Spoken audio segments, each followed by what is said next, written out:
যোৰহাটত বীৰ লাচিত সেনাৰ প্ৰতিবাদী কাৰ্যসূচী পৌৰসভা কাৰ্যালয় ঘেৰাও কাৰ্যসূচী গ্ৰহণ সংগঠনটোৰ শিৱসাগৰৰ পৰা হাতত হেংদাং লৈ যোৰহাটত উপস্থিত বীৰ লাচিত সেনাৰ নেতা শৃংখল চলিহাসহ ভালে সংখ্যক সদস্য যোৰহাট ষ্টেডিয়ামৰ পৰা সমদল কৰি পৌৰসভা কাৰ্যালয় ঘেৰাও কৰি বীৰ লাচিত সেনাই বাংলাদেশী তথা সন্দেহযুক্ত নাগৰিকৰ বিৰুদ্ধে সকলোকে মাৰ বান্ধি ওলাই অহাৰ আহ্বান জনায় বীৰ লাচিত সেনাই আমি যোৰহাটৰ ৰাজপথৰ পৰিৱেশ আপোনালোকক দেখুৱাইছোঁ এনেধৰণে হাতত হেংদাং লৈ বীৰ লাচিত সেনাৰ নেতা শৃংখল চলিহা কেনেধৰণে দেখা পোৱা যায় পৌৰসভা কাৰ্যালয় ঘেৰাও কাৰ্যসূচী গ্ৰহণ কৰে আজি বীৰ লাচিত সেনাৰ সদস্যসকলে শিৱসাগৰৰ পৰা হাতত হেংদাং লৈ যোৰহাটত উপস্থিত হয় বীৰ লাচিত সেনাৰ নেতা শৃংখল চলিহাসহ ভালে সংখ্যক সদস্য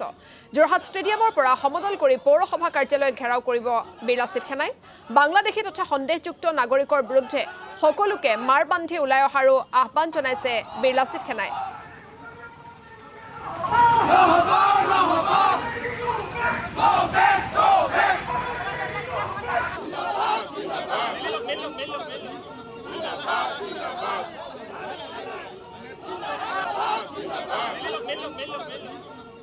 আজি যোৰহাটৰ পৌৰসভা কাৰ্যালয় ঘেৰাও কৰা হ'ব আৰু আজি গণতন্ত্ৰ শেষ স্থলৈকে আন্দোলন হ'ব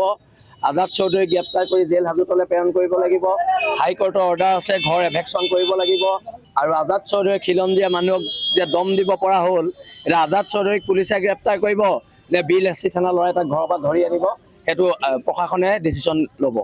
আৰু এটা কথা স্পষ্ট আজি যিখন সংগ্ৰাম হ'ব গণতন্ত্ৰৰ শেষ স্তৰলৈকে সংগ্ৰাম হ'ব সকলোকে ধন্যবাদ জয় অসম এইবোৰ বিজেপি কংগ্ৰেছৰ নেৰেটিভটো আপোনালোকে নানিব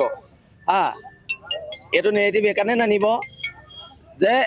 আমি খিলঞ্জীয়াৰ হকে এখন সংগ্ৰাম কৰিছোঁ এই সংগ্ৰামখন আমাক কৰি থাকিব লাগিব